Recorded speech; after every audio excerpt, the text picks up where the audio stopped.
আসসালামু আলাইকুম। একটি ভগ্নাংশের লব ও হরের পার্থক্য 1 এবং সমষ্টি 7।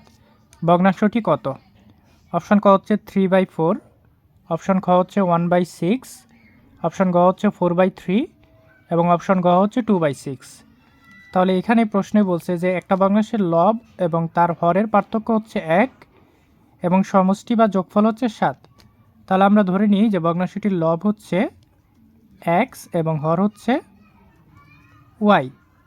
এখানে বলে রাখা প্রয়োজন একটা ভগ্নাংশের লব লিখতে যেহেতু উপরের দিকে যায়, তাহলে এটা দ্বারা মনে রাখা যায় যে উপরেরটা হচ্ছে লব, তাহলে লবটা হচ্ছে এক্স, এবং লিখতে হটা নিচের দিকে যায়, এই জন্য নিচেরটা হচ্ছে হর, তাহলে এইটা হচ্ছে ভগ্নাংশটা।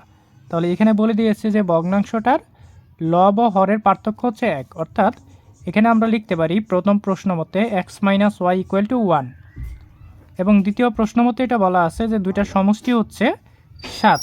তাহলে এখানে লিখতে পারি যে x plus y equal to 7, এটা হচ্ছে 2 নাম্বার।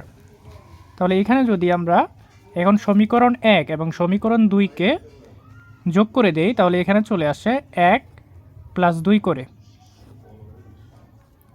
এখানে চলে আসে x minus y plus x plus y equal to 1 plus 7। তাহলে এখানে ওয়াই ওয়াই কাটা চলে যায়, এখানে চলে আসে 2x ইকুয়াল টু 8। তাহলে এখানে চলে আসে এক্সটা এই পাশে রেখে আমরা দুইটা ওই পাশে ডিভাইড আকারে নিয়ে যাব, তাহলে এক্সের ভ্যালু চলে আসে 4।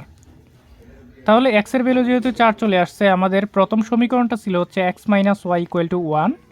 তাহলে এখানে এক্সের ভ্যালুটা বসিয়ে দিই আমরা 4 মাইনাস ওয়াই ইকুয়াল টু 1।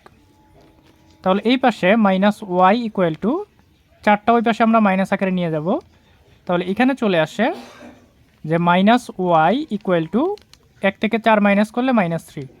উভয় পক্ষকে যদি -1 দ্বারা গুণ করে দিই, তাহলে এখানে ওয়াইয়ের মান চলে আসে 3, অর্থাৎ এখানে এক্সের মান 4 এবং ওয়াইয়ের মান 3 চলে আসে। তাহলে আমাদের ভগ্নাংশটা চলে আসে x by y equal to 4/3। তাহলে 4/3 হচ্ছে আমাদের উত্তর। এখানে 4/3 ছিল হচ্ছে অপশন গতে, তাহলে অপশন গটা হচ্ছে সঠিক উত্তর। ধন্যবাদ।